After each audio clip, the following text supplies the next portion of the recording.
Good evening, everyone. It's our third time back this month for Avid at the wonderful NGMA.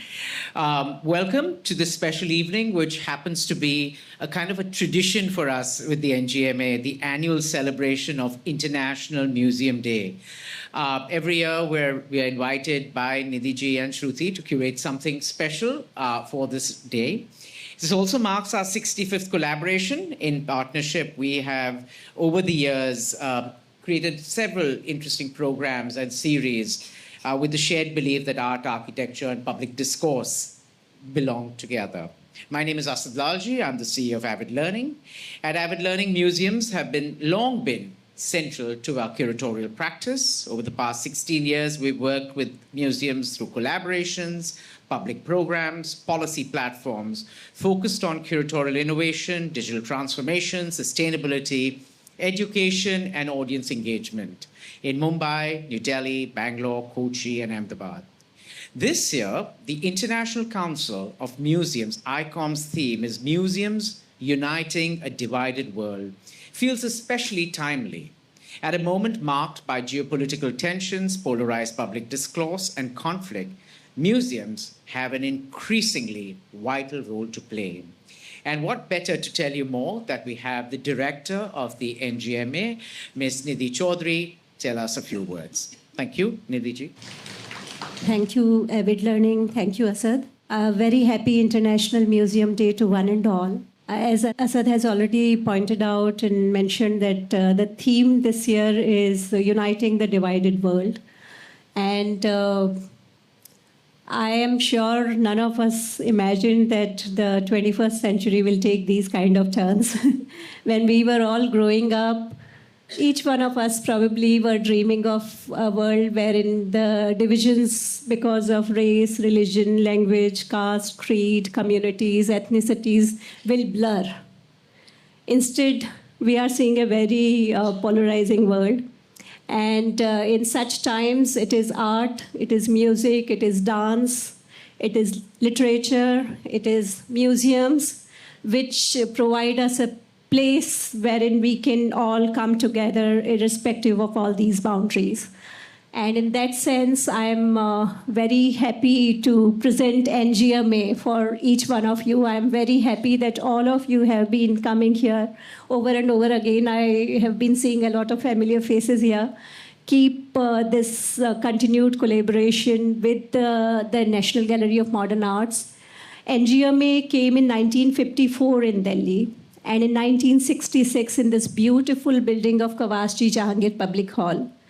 This building was built in 1911 by George Whitted, the architect who did the Gateway of India, who did the CSMVS, who did the Convocation Hall of the Mumbai University, and who also designed a lot more buildings in UK and some other parts of the world. So in that sense, this is a UNESCO World Heritage Site, which you are witnessing, along with a lot of beautiful art. And I welcome each one of you also to visit the shows, because today the museum is open till 10 p.m. And each of you, after this discussion, please don't miss the chance to visit the beautiful show of Nandalal Bose, The Colors of Swadesh, and it is only for next few weeks here.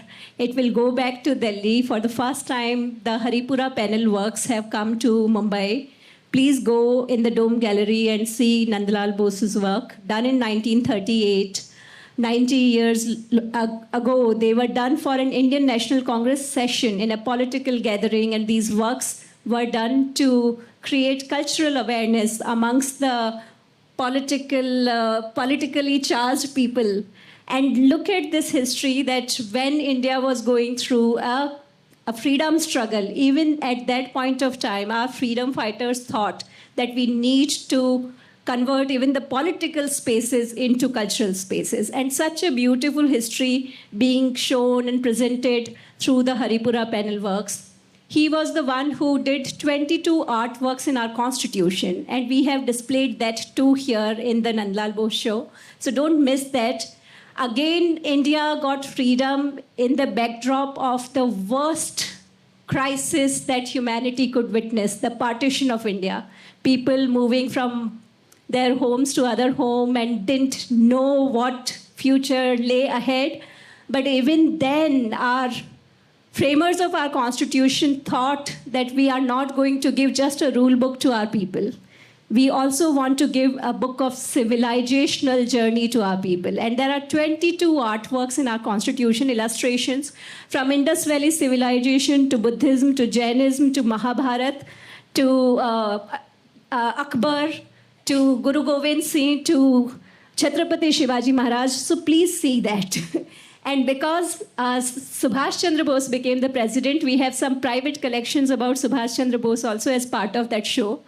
And the second show that I really, really want each one of you to visit is our show on cinema. And that is the show Lens and Legacy, Bollywood in Focus. This has been done to celebrate Mumbai's recognition as a creative city of films. And in that sense, as NGMA, for the first time, we are celebrating the legacy of Hindi cinema in making Mumbai what Mumbai became. From 1913, when the first Indian movie was made, silent movie, till today's time, you will see a lot of photographs, you will see a lot of archival materials. So please don't miss that. Because the theme is the divided world, I am sure all of us have studied a lot, have read a lot, but I would like to quote Kabir, who very famously gave us one beautiful couplet. Pothi pad pad jag moya, pandit bhaya na koi, dhai aakhir prem ke, padhe so pandit hoy. Enough number of books cannot make us really good people. It's just the 2.5 letters of prem, which is what is needed to make this world a better place. Let us all ensure that we love each other, we care for each other, we do not see people on the basis of, once again, the caste, the creed, the community, language, religion, and we know each other for the one basic trait, humanity. And one beautiful poem by Shahir Ludhianvi ji, this is what I think, if only the leaders in the world would have believed in this, they would have realized no amount of war has ever brought any kind of victory to anyone. This is by Shahir Ludhianvi. खून अपना हो या पराया हो, नस्ल आदम का खून है आखिर. जंग मशरिक में हो या मगरिब में, अमन आलम का खून है आखिर. बम घरों पर गिरे कि सरहद पर, रूह तामीर जख्म खाती है. खेत अपने जलें कि औरों के, जिस्त फाकों में तिल मिलाती है. टैंक आगे बढ़ें कि पीछे हटें, कोख धरती की बांझ होती है. फतह का जश्न हो कि हार का सोग, जिंदगी मैयतों में रोती है. जंग तो खुद ही एक मसला है, जंग क्या मसलों का हल देगी. आग और खून आज बक्सेगी, भूख और एहतियाज कल देगी. इसलिए शरीफ इंसानों, जंग टलती रहे तो बेहतर रहे. आप और हम सभी के आंगन में अमन फलती रहे तो बेहतर है, अमन फलती रहे तो बेहतर है. Thank you. Thank you, Nidhi ji, for those wonderful remarks. And thank you, Shruti, once again, for collaborating with us and making this evening possible. Now, tonight's program has an interesting origin story. You know, last October, I had the privilege of being invited by the Quebec Ministry of Culture and Communications to participate in Hub Montreal, the international marketplace for digital creativity. And as part of the immersive convening, I presented a provocation on immersive India, tradition, technology, and the future of culture. And it also has it that the three speakers were my research reference and had actually given me images for that presentation. So I'm delighted to actually bring some part of that to Mumbai today. India's AVGCXR sector is projected to become a $26 billion industry by 2030. And alongside that growth, we are now seeing major institutional investment in the creative technology infrastructure. The Ministry of Information and Broadcast launched the Indian Institute of Creative Technologies here in Mumbai. Looking at it from a different perspective, a University of Lucerne study examines the eastward shift of global cultural power. It highlights the tradition of traditional Western centers like Paris and New York are making ways for rising Asian and Gulf metropolises. Museums of the Gulf region are undergoing a massive evolution, shifting from traditional historical and artifact displays to immersive tech-driven experiences. Countries like the UAE, Qatar, Saudi are blending cutting-edge digital infrastructure, artificial intelligence, and futuristic architecture to redefine global museology. Dubai has been one of Avid's curatorial landscapes since 2012, from Art Dubai to the various festivals presented by the Ministry of Culture. So we're very happy to announce that Avid Learning has opened the Center of Culture and Creative Experience at Al Khayat Avenue in Dubai. So if you're ever in the neighborhood, please stop by and say hello. And a warm welcome to our patrons and our colleagues from the UAE who have joined us on this live stream, and their way of celebrating International Museum Day also. So this brings me to the task at hand. The National Gallery of Modern Art Mumbai and Avid Learning present Curating the Immersive Futures, How Museums Are Reimagining Experiences. Please join me in welcoming our expert speakers on stage, co-founder and head business, Floating Canvas Company, Agam Mehta. Creative technologist and director, Frame Labs, Aaron Miles Pereira. Now, our third speaker, Sanjeev Pachricha, MD, CEO, CSD Direct Group, was stuck on a flight on his way to Mumbai from Delhi for about 3.5 hours. So we're going to, hopefully technology will be our friends and we're going to try and beam him in here. No, just kidding. He's going to be on a Zoom link. Welcome, Sanjeev. Hopefully you can hear us. You can see him now. And our moderator for the evening, multi-format creative producer and director, West Zone, Kingsman, India, Rinda Kapoor. Look forward to an immersive conversation. Thank you, and over to you, Rinda. Thank you, Asad. Good evening, everyone. A happy International Museum Day to all of you. And welcome to this interesting discussion of curating the immersive future, imagining how the Indian immersive museum space looks like. Thank you, Asad, Avid Learning, NGMA, to put this together and all the audience on this hot day to be part of this conversation. And thank you to the panelists for joining us. Let's hope we can give some juice to the audience. Over the last few years, something remarkable has happened in India's cultural landscape. We've shifted from object-based storytelling to displaying history and art to creating immersive spaces where audience can engage and be part of the story. We often talk about immersion more like a technological wonder. But in my opinion, immersion is magical when the technology disappears and the audience remembers memories for a long time. This shift in immersion is visible in India across all scales and formats, from large-scale immersive museums to immersive exhibitions to projection mapping across heritage architectural sites. And this year, in fact, India has made a remarkable return to the Venice Biennale with its pavilion, which is making waves. And even Nalini Malani's exhibition of woman-born immersive exhibition is quite the talk of the town at the Venice Biennale. This signals that immersion is not just a trend, it's more like a cultural shift.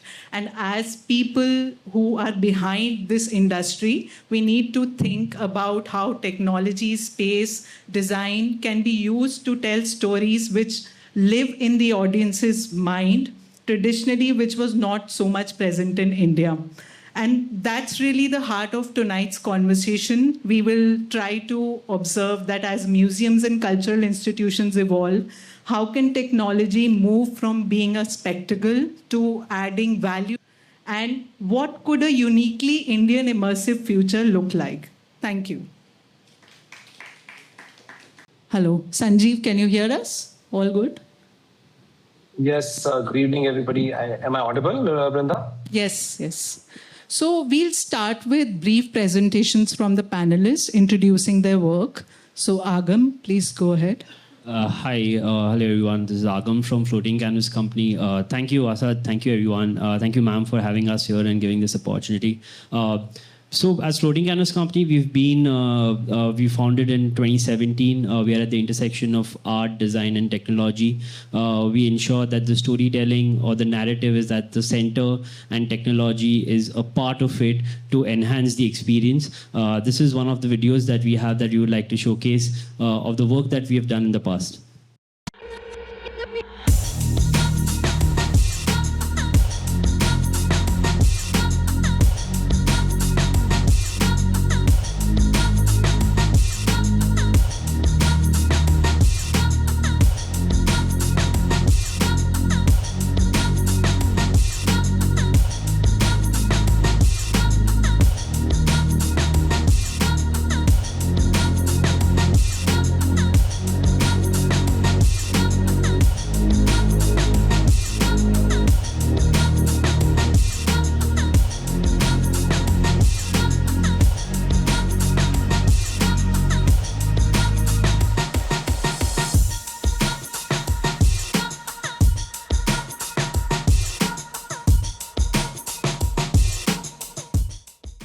So that's a very short clip of the work that we do. It's spread across government institutions, private companies, brands that we work with, where we take the brief depending on how they would want to use the experience or the technology to convey their story. As a company, we have sort of mapped majority of the heritage sites in Bombay and across India as well. Along with that, we do smaller interventions when it comes to immersive experiences, to have storytelling pieces or a brand which wants to talk about their marketing narratives, but we use an immersive experience to do that. So that's what we've been doing since past 8 years, and glad to be a part here. Thank you. Thank you, Agam. Aaron, could you please introduce your work? Hi, my name is Aaron Pereira. I go by the artist name of Miles. I'm a creative technologist and a musician, and I recently found a company with my partner Rajat Gupta. It's called Frame Labs, and we do a lot of creative tech work, which is it's at the intersection of visuals, music, interaction, and our main goal is being more on the interactive side. I have a presentation, so I'm going to just walk over to the podium. Sure. I think so I'm the only one, so I'm going to go there and do that. Okay, so Frame Labs. So beginning from the beginning, this is the stuff that I used to do when I graduated from college. So I'm actually a musician. I have no formal training in the visual arts. I am a trained musician. I went to Berklee College of Music, and I did a degree in music. But by the end of my degree, I started to work for a design studio that used to do a lot of interactive installations around the US. And these were some of the projects that we did. They were mainly government buildings. So we had a lot of stuff in museums, airports, actually all the major airports in the country, hospitals. And I did this job for about 2 years. I was the technical director, and I got into this whole world through just saying yes to too many projects. This is one of the main projects that we did, I think so in 2024. This was with Godrej. It's called the Enchanted Nightscape. This was done for the Conscious Collective event that they run. This was in collaboration with Swabu Kohli, who's an illustrator. It showcases the endemic species that are conserved by NGCPR, which is the conservation wing of Godrej Industries. So this was like an immersive experience that Swabu had first illustrated, and then we took all the different illustrations, converted them into an interactive experience that you could play with through screens. So this was more of a project that shows the different biodiversities that are there in the Western Ghats. I'm going to skip ahead. This project did win a Curious Design Award. Then coming back to like some more educational projects that we've done. This is called the Sandbox.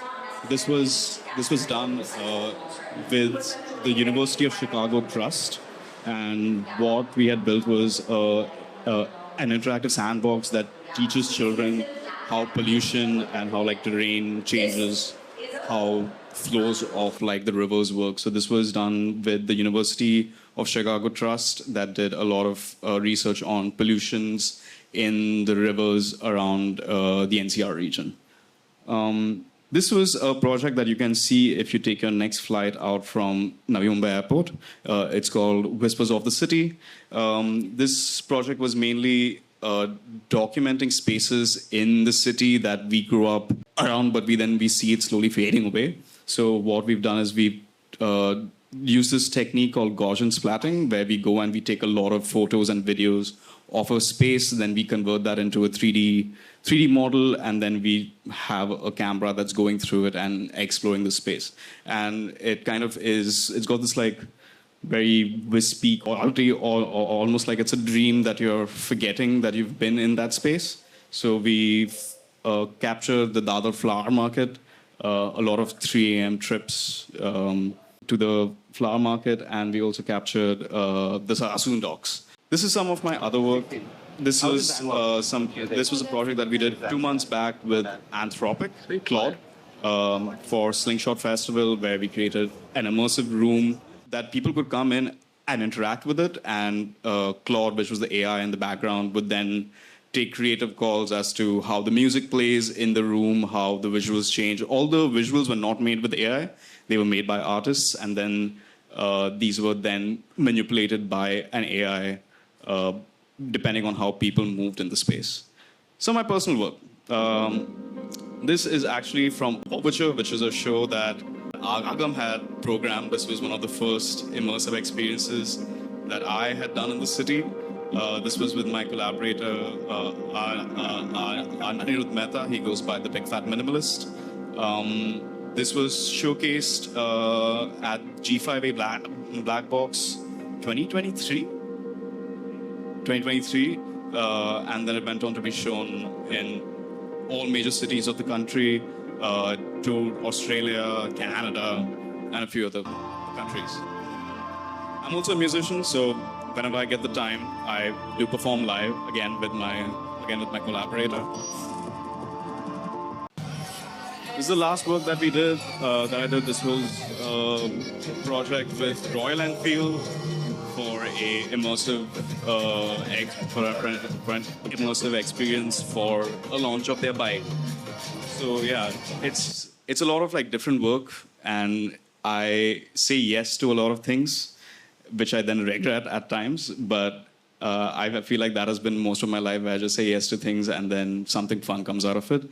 This is what I'm currently exploring, where I explore how I can make certain artworks, like going through all of my old sketches, and then I prompt AI models that run locally on my machine to come up with different variations of artworks.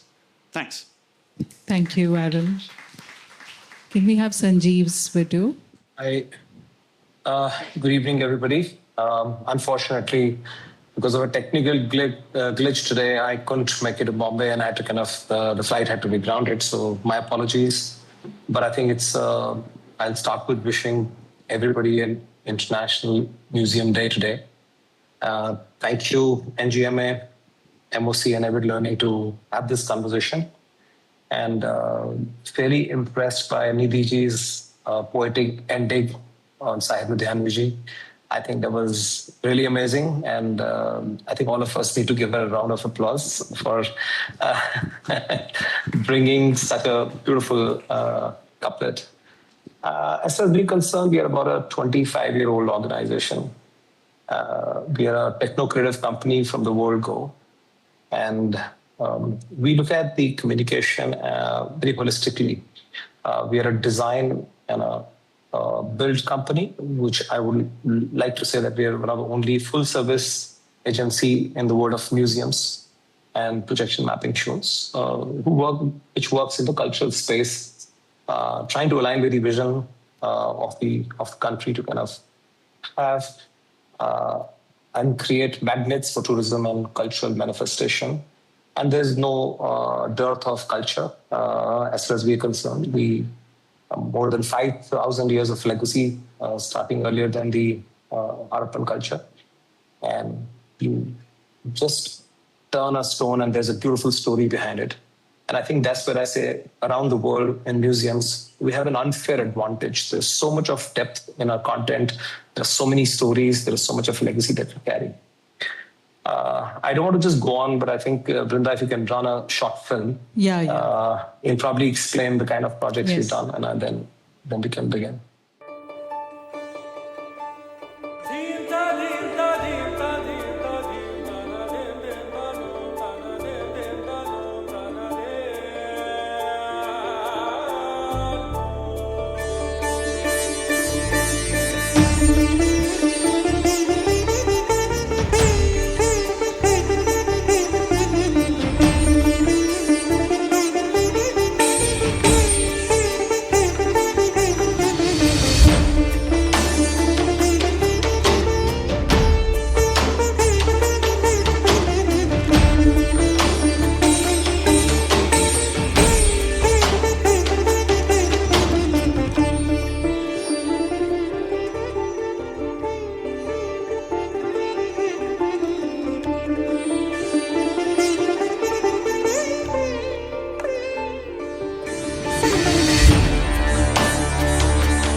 Thank you, Sanjeev. So that was a brief introduction to the panelists. Now we can begin our conversation.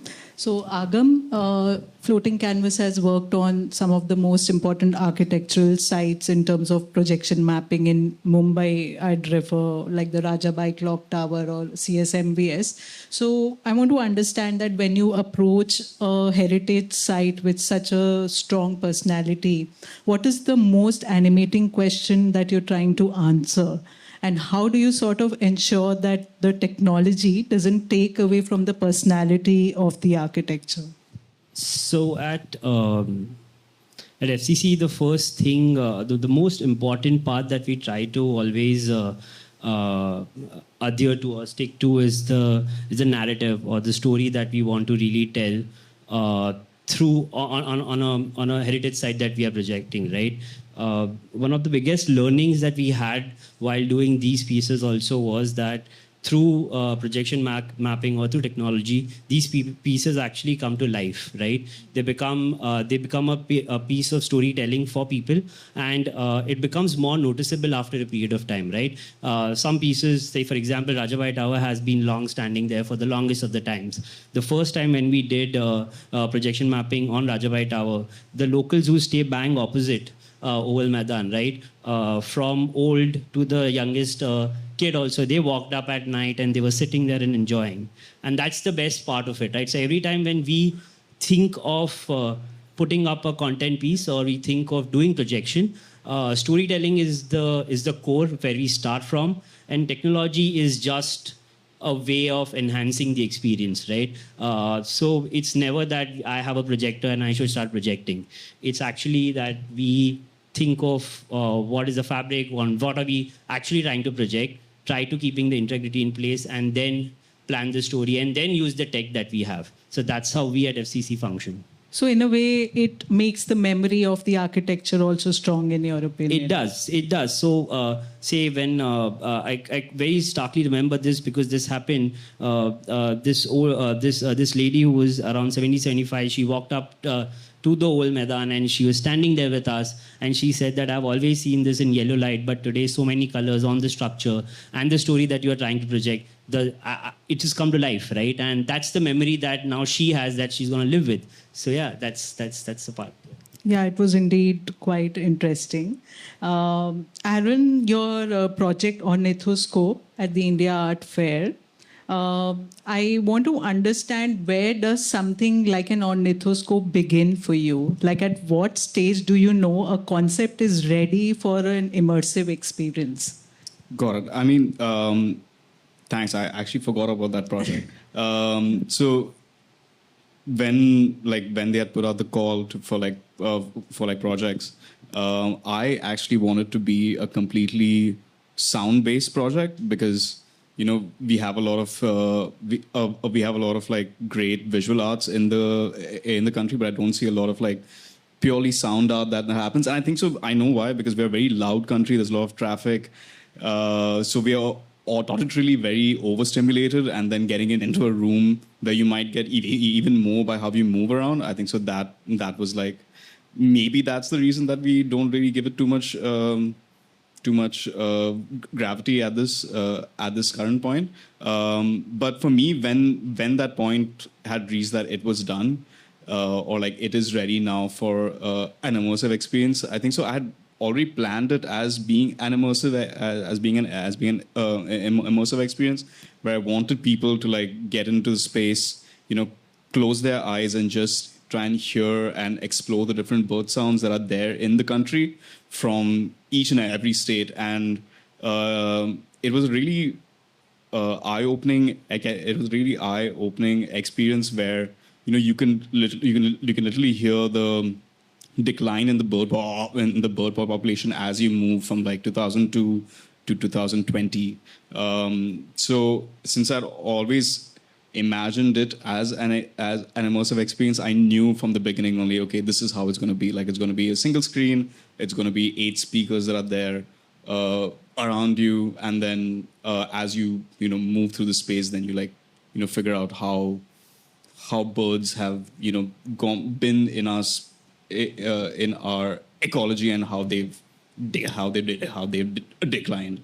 It's a very interesting example of how sound can create immersion as well, which is generally not what we think of when we think of immersion, because the first thing which comes to mind is the visuals. So I feel like sound is the thing that makes a good immersive experience a great one, is having a really good soundtrack inside there, because your eyes can only do so much, but then you need your ears to then take you one step ahead.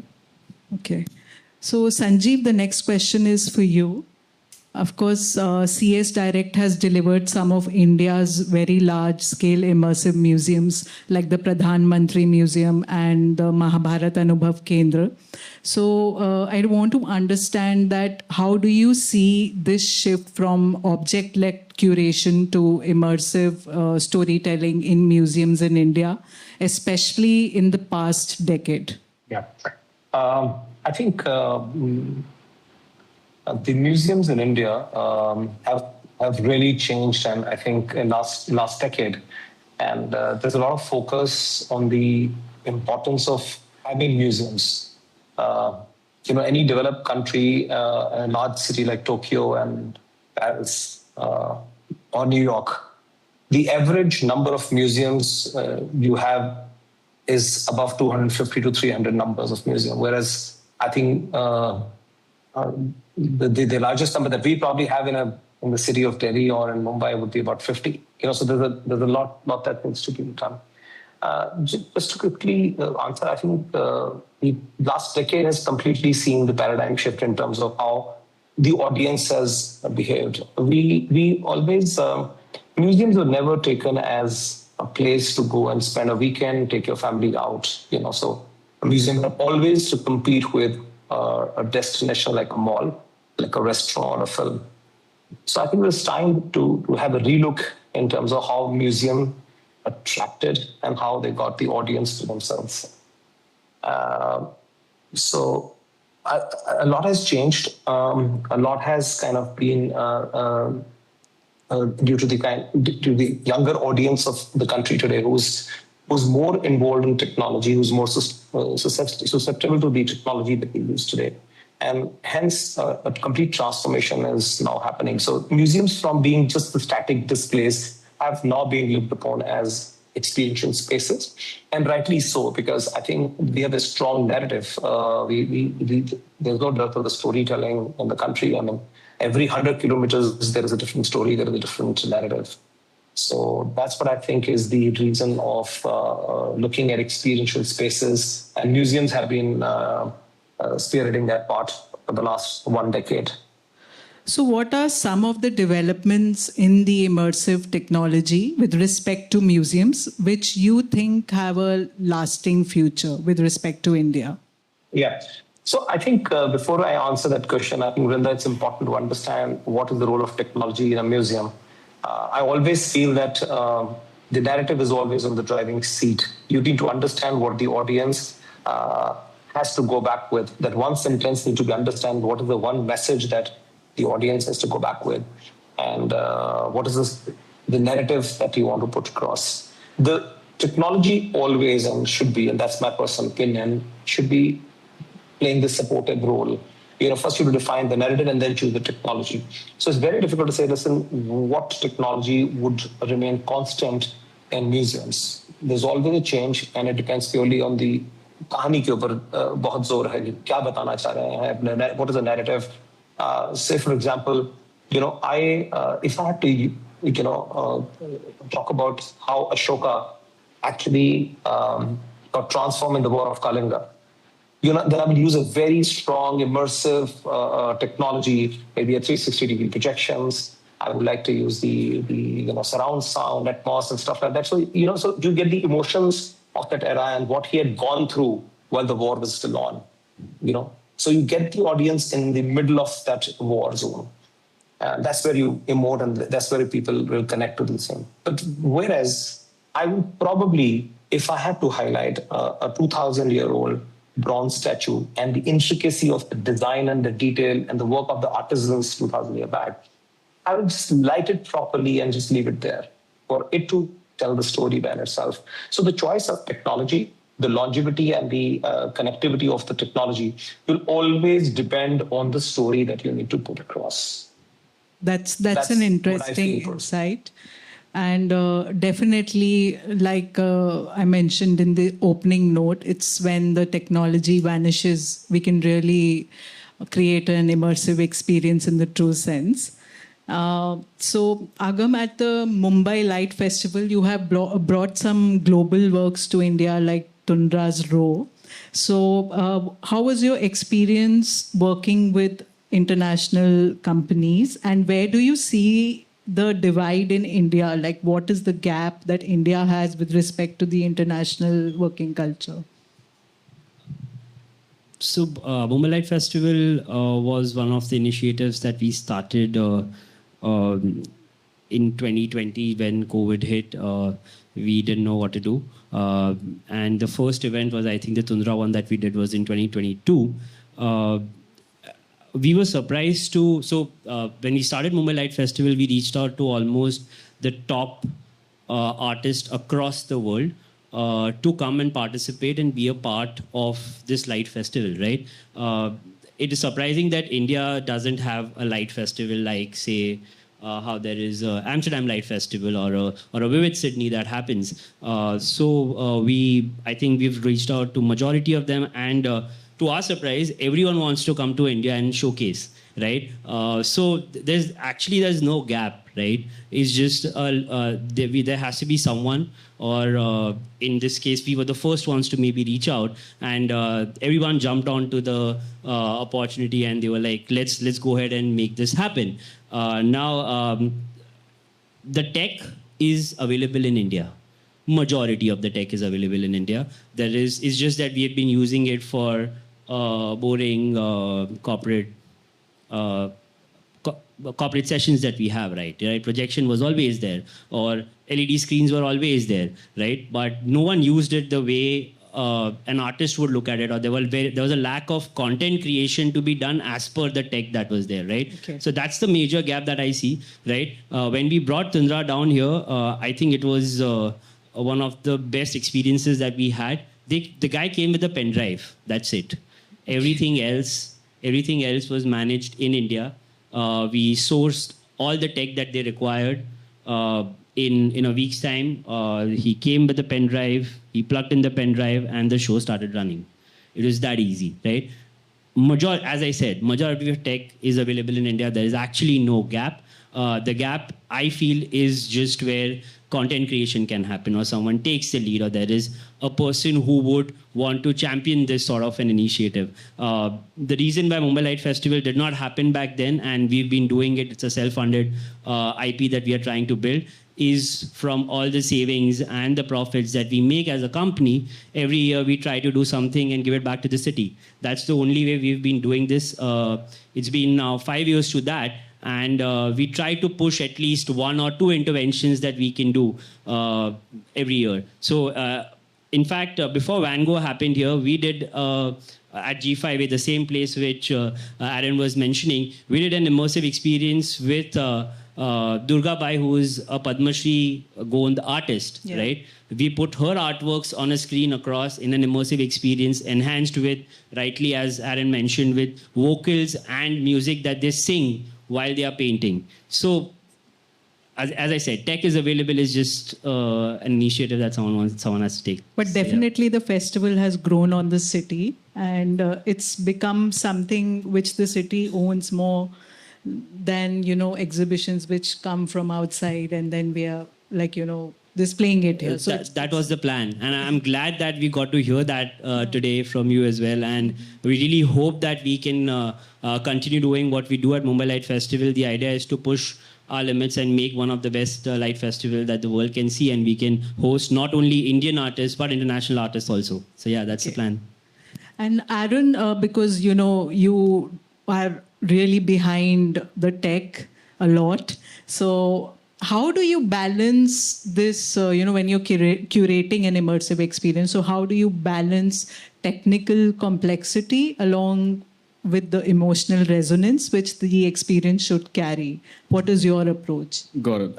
I mean, whenever, as Sanjeev has said, and as and Argun said, that is the narrative that comes first, and all the tech is just there to support it. So although I can get very lost into what the technicals need to be, what the lumens of the projector, will the RAM support all of the visuals? You always need to ask the question before you add another layer of complexity in a system. Is that, does it support what we are trying to say? And if it does not support the narrative, if it does not support the story, if it does not enhance the experience, you don't need it. You can just get rid of it. Because when it comes to show day, and this is because also I run a lot of DJ shows for music festivals, the less things that can fail, the better it is, while it is also giving the best experience. Yeah. And you also mentioned that you're working on workflows for Mac, because most of the softwares apparently are programmed for Windows. Yeah. So currently, it's been not because I hate Windows. I do hate Windows a little bit. It's because I really like reliability, and I've always gotten pinched with Windows machines. So a lot of the workflows that you use in the work that I am doing in the visual side, you need to have Windows machine, because it'll render a little bit faster because of certain lobbies and monopolies. So I'm trying to convert all of that to work on Mac. Although, I mean, it's the lesser of the two evils that you need to select at some point in your life. But I'm trying to do that where I move all these AI workflows or certain things that you only get on Windows onto Mac, just so that I don't have to, when I have to do an installation and I need to rent out a machine, it does not have to be a configured Windows machine with a RAM, which I don't know when it was bought. Okay. I know that it's one machine that's come from a factory that I'll plug it on, it'll stay on for like 5 days without ever going off. Like actually, we had an installation that ran in the New York City subway. It was the previous company that I used to work with. The guy who started the company, he started that installation in 2008, and it ran on a MacBook Air. And up until 2021 was when 2019 was when I used to go and check in on it. It was the same Mac Mini. It just ran 24/7 without any issues. It was covered in dust and like a lot of grease, but it still ran. And then eventually after I think so 2020, it finally gave up. But it's just a preference. It's just a preference. There are people on both sides. Some people hate Mac. Some people. So you're making lives of creative technologists easier for the future. Yeah, because currently it is a lower barrier of entry if you want to get into the creative tech world. If you get like a MacBook Neo, so.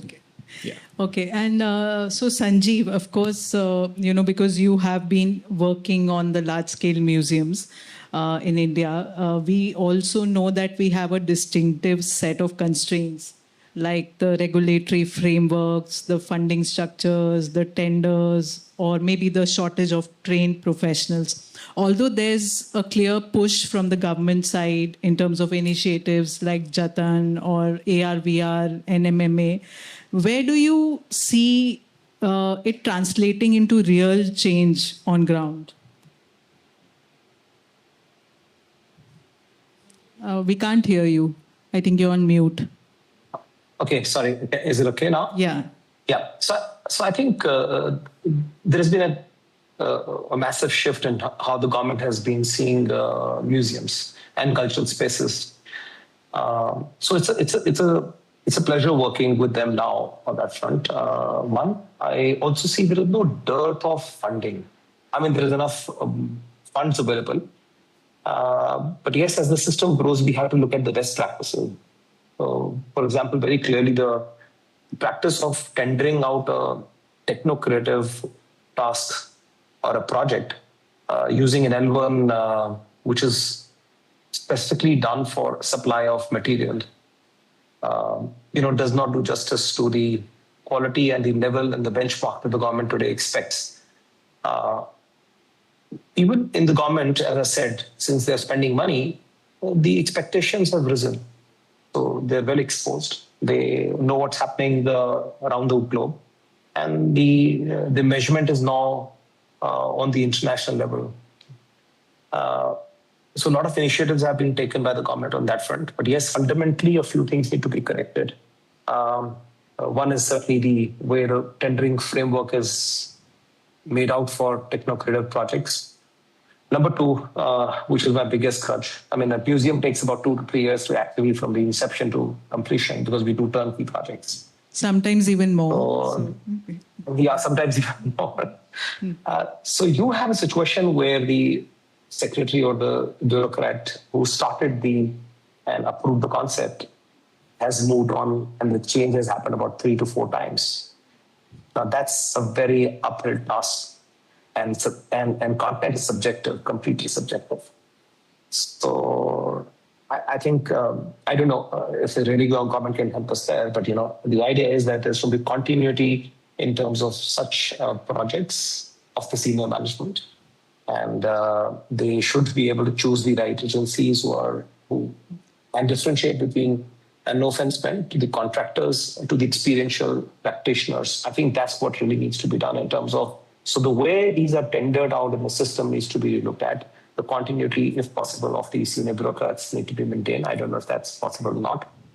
Because I don't, and I don't blame them, because somebody who's coming in from a sanitation department suddenly comes on and takes a creative decision. I don't blame them. They're great administrators. But it's difficult for that man to leave all the baggage of those couple of years on sanitation and providing public services to come and start taking a decision on subjective matter. It takes us about 6 months to 1 year to understand, to do the research. Subjects like Mahabharata, Valmiki Ramayana, a home, dynasty, a home, which is almost like 600 to 800 running dynasty, which in Northeast, And very little is known about that in the other parts of the country. It takes about 6 months, 4 to 6 months to understand, to grasp and add the insights about that. So it's difficult to kind of then suddenly have somebody coming in and changing the entire aspect. And also the fact, the second part is that, when we do larger projects, the stakes are very high. So we have to shoulder much larger responsibility. The stake, as I said, the stakes are high. The accountability is also very high. And there cannot be any excuses from our side, because most of the time it's the CMO or the PMO that's involved in actually inaugurating or monitoring the project. Before I move on further, I have a short film, if you can probably request that to be running. That's a transformation. And it's not only using technology, how a space that we got was completely transformed in 2 years. So that will give the audience a little perspective and all into the what goes sweat into and blood larger behind projects.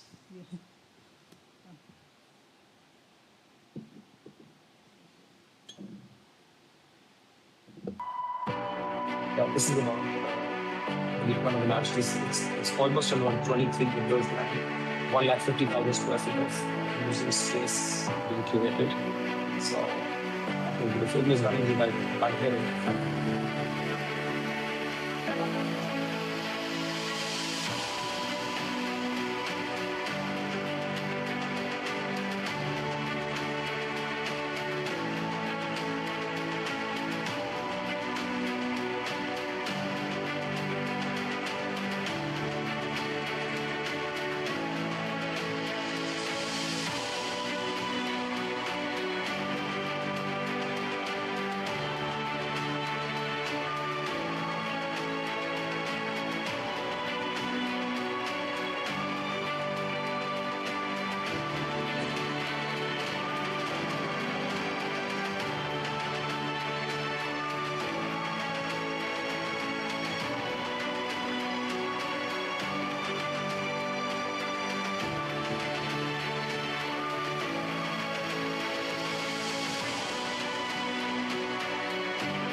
तीन चार दिन पहले कुरुक्षेत्र में महाभारत अनुभव केंद्र की शुरुआत हुई। मेरा आग्रह है कि आप इस केंद्र में जाकर भगवान श्री कृष्ण का जीवन दर्शन देखें।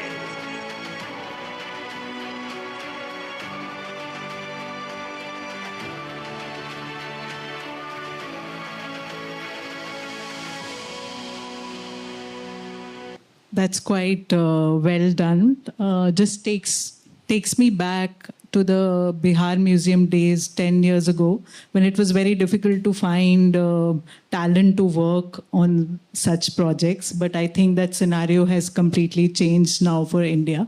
So the next question for you, Aaron. So there are a lot of people who are wanting to get into this field of creative technologists or multidisciplinary artists. So where does somebody begin? That's a good question. You begin where your curiosity takes you. So I did not have a very linear journey at all getting into this. I went to music school. There was one programming language that was taught over there, which was mainly a music coding language, which also did some visuals. So then I did that. Then I started to work more with physical devices. So like, making circuit boards. Then from there, I started, making more music for ads and films. And then that converted into working with someone else. And then that pushed me to learning another software, which now is like my bread and butter. So I feel like it's always trying to figure out what's the thing that you like to do, finding a problem in that field, and what's the way to solve it. Like the way that I learn a new software, when I need to learn a new software now, which I always need to do, I take a problem that I have, and I find I find like 10 different ways to solve that issue. So the way that I really got good at the first programming language that I learned was I was at some music store somewhere, and there was a module that I really wanted, but it was also like $800, and I was a broke college student. So I was like, I'll make it myself. And it took me nearly like 4 years to like learn how to build that. And while trying to solve that one problem, I upskilled myself. I didn't finally actually make it, but while trying to like solve that one issue, then you like learn different things. And I feel like the role of a creative, like an independent creative tech right now, is you need to be a jack of all trades.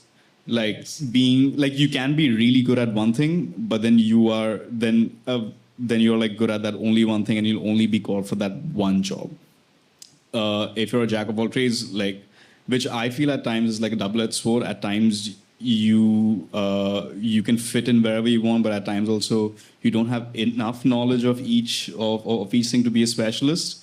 But it's good because whenever I'm on like a set, I can speak to the lighting guy, figure out how all of that works. I can speak to the sound engineer. I can also speak to the LED tech. So I know how exactly all of it works. And when I need to solve a problem, because I think so 85% of creative tech is just problem solving on the spot.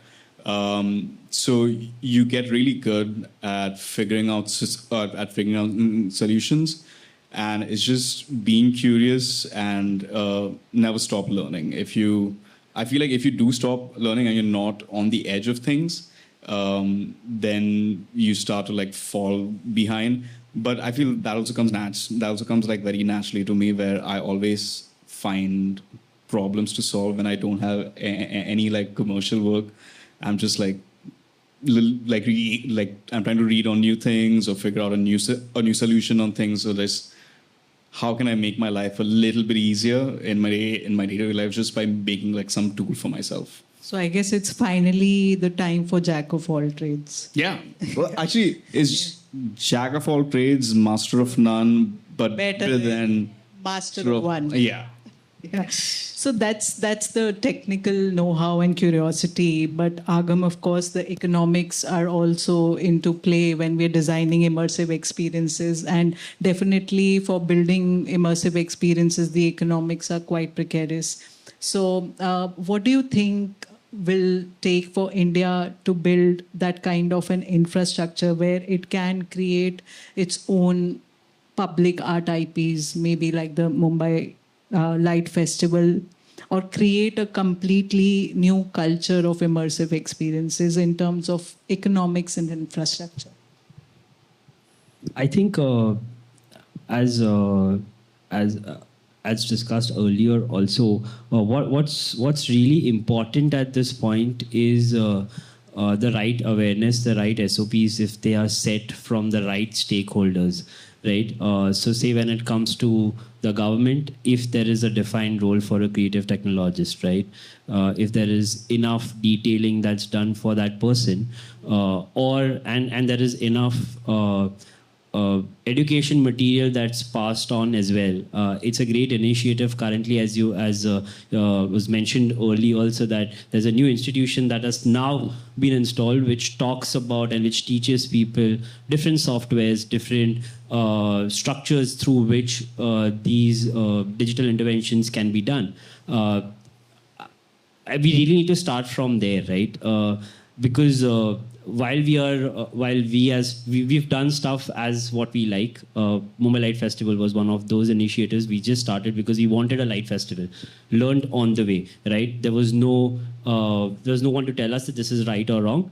We learned on the job, right? While the first steps have been taken, but there's a lot to be done from here on. And in that case, I think if funds are parked for specific these kind of interventions, not only for when we did Mumbai Light Festival, it was actually a part of it was funded by, say, Ministry of Culture, a part of it was funded by one of the donors. But when we go and talk to, say, a tourism department, which was a part of our ecosystem back then, it was difficult to explain them what a light festival even stands for, right? So when I say awareness, it's glad that now it has happened. In the past 5 to 6 years, people have started understanding what immersive tech can do or what digital interventions can do. So a lot of this learning will help us park the funds that are required. It is an expensive affair. The tech is expensive. We can't do much about it. The best that we can do is to have the storytelling piece done in a smarter way to reduce the tech cost. But it is what it is. So yeah, I think awareness is. We need to start from there, and the right stakeholders really need to push for that sort of awareness. That's all. Yeah. Also to add to that, like how a lot of these immersive experiences in public spaces in the US works, because that's where I've worked in the past, is that if there's a new building that's being made that's for the public, 1% of the building's budget goes towards works of art in that building. So if, let's say, there's a building that's going to be made for $100 million, $1 million goes towards works of art, and then the tenders come out, and you apply to that, and you get a certain fund, and then that goes towards art that's only going to be showed in that building. So that's how my previous company used to work. Okay. So because, India has a lot of diversity in terms of culture and languages. So each one of you could answer this question. What do you think a uniquely Indian immersive future looks like for museums and immersive spaces? Starting with you, Sanjeev. So as I said, where we stand today in terms of the museums and these cultural spaces or the immersive spaces, I think we are only seeing the tip of the iceberg. If we want to have museums visits not as an occasion, but as a habit that is there elsewhere in the developed countries, I think we have to bank on technologies, as I said, which support the narrative. This narrative will always be the strength. And I see that's the only way out, because if you see in the last 75 years, the way we've seen our museums, none of the families today plan out a visit out for a museum for a day. So that culture has to come in, and the culture will only come when we move from static displays to immersive technologies to air traffic. I want to hear the story of the artist or the artisan or the craftsman who made the effort of making a sculpture out of a stone. Okay. Now, while just watching a display of that sculpture displayed, I'm unable to understand the pain, the emotion, and the intent of the craftsman. Okay. So that's where the technology plays a lot of a hugest possible role. Okay. Audio guides for that matter. If I'm carrying an audio guide, there's a consistency of communication to whatever displays I see, to whatever information that is marked about a particular artifact or a manuscript. So I think technology will always remain a constant feature, and depending on what we use. And secondly, when we want the youth of India to really know about the legacy and the content and the continuum of our 4,000 years of our legacy, the technology would be a welcome idea, because they're used to that. I think Sanjeev has summarized everything. Do you all want to add something to that? I think totally agree to what he says. Just one small bit where if the intent from the makers of the stakeholders is to actually involve the visitor in the experience, then the game is half won there, right? Like if the technology is used correctly to ensure that the visitor who's coming is a part of the experience himself or herself, and that's how we build the experience, I think it takes care of everything from there. Yeah, that's how I would look at a new museum. I think so. They've covered they covered everything. Do we have time for questions? Okay. So, anyone from the audience? Yes. Congratulations for making museum more immersive rather than insipid. So my question is, time spans have also shrunk now. We don't concentrate well. So I know immersiveness is the way to go. But is it also a reflection of shorter time spans? Because earlier we used to, be immersed, read and all. Now we are just, skimming through and getting the experience and moving on and forgetting about it after maybe at the end of the day. So, correctly said, right? Like now everything is at our fingertips and the attention span is not there, right? The only way to address that bit is to involve the person in the experience, right? So if your tech and if the story or the narrative is that strong and the experience is that enhanced, we don't want the person to use the phone, and that should be the aim. That's how you get the attention of the person. So I think more stronger narratives with great tech integration will help us to retain the attention for longer. I would say that's the work around to that. Yeah. We have a question there.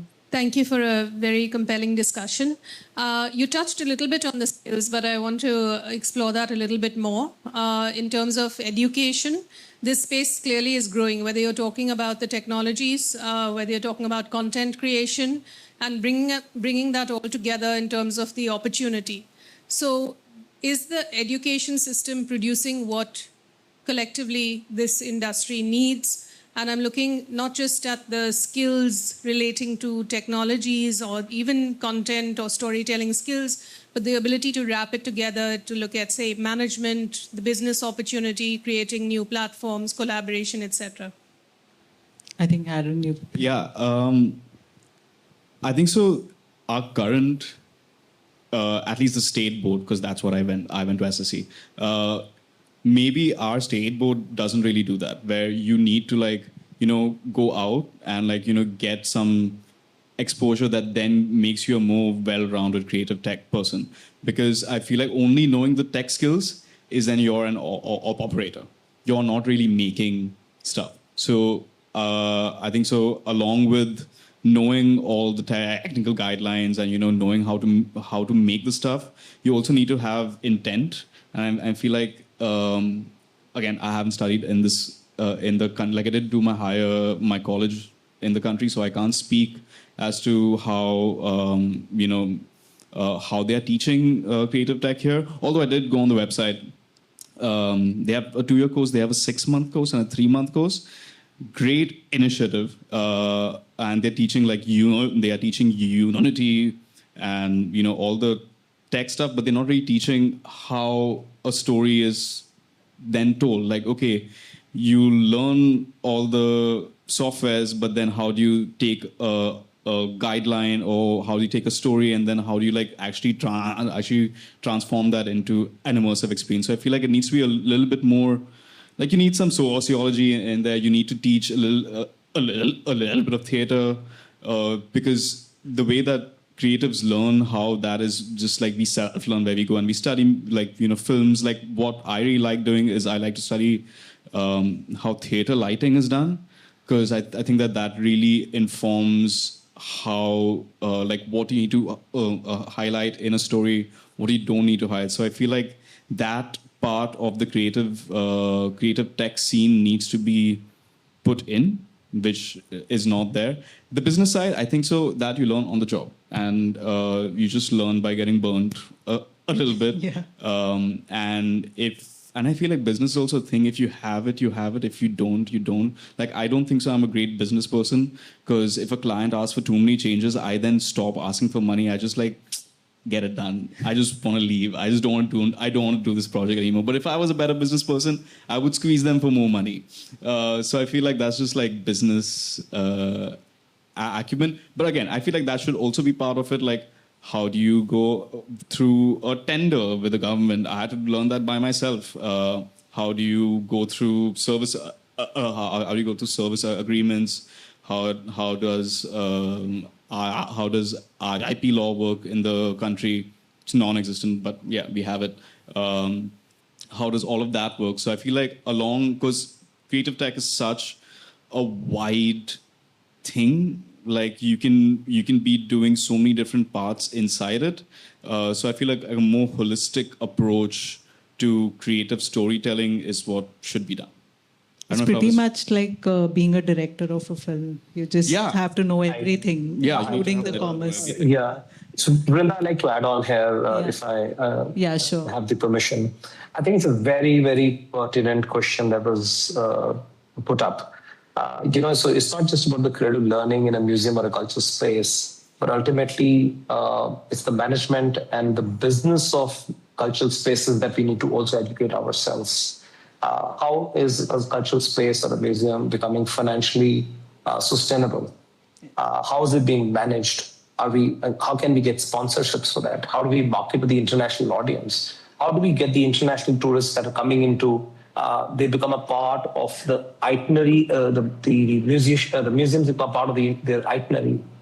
So you attract and you make them financially sustainable.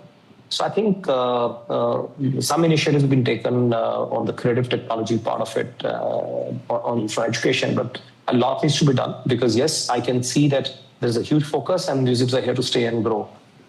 So if some steps can be taken on skilling the right manpower and there's an abundant need for that, it would be a great step. Okay. Any more questions? Thank you for enlightening all of us. Just want to add and maybe supplement from what you're saying. There's so much of talk of employment and opportunity for the youth, especially with the threat of AI, the so-called threat of AI. I'm glad that you're using AI in a synergistic fashion, right? The stuff that you've explained is an ideal scenario for people to work because it requires multidisciplinary skills, and this is not what AI can do ever, right? The thinking and the creative part of it. Of course, AI is also used in a creative way, but the jack of all thing that you said cannot be done by anybody except a human. So that's something that needs to be done from a industry as well as a coordinated effort. So I hope it gets more formalized, right? Yeah. That's all I wanted to add. Anybody else? Yes. Thank you very much for an interesting talk, and excited to see how the museum sector is really developing in India. I'm conscious that history is always to some extent political, and I'd be interested to hear how you're dealing with the politics of history in India through these museums. And I wonder about the use of AI and images and how they kind of reach the human brain in a different way that words might. And I wonder how you're coping and dealing with that. Thanks. I think the first part Sanjeev can answer, and the second part you could. Yeah, Brinda, can you repeat the question? I mean, I got a gist of it, but if you can repeat the question and translate it for me, it'd be better because I couldn't hear it clearly. Okay, then in that case, I guess Agam, you could answer because we're just running short on time a bit. Yeah. So to address the AI part of it, as Aaron mentioned, that I think we use it on the creative part of it. It's mostly to as an output agent, to be very honest, right? Because majority of the creative thinking or the storytelling is done by the creative directors or the people or the artists that are working, right? So it's important because it helps us reduce delivery times in terms of output, right? Because if I have to render a file which is where we are projecting for a longer, for a large building, and AI can give us a great output immediately, right? That's one. Addressing the political part of it, I think all of us are a part of this larger political narrative that's on, right? It's always better to keep it as neutral as possible when you are trying to work on such great pieces of history, right?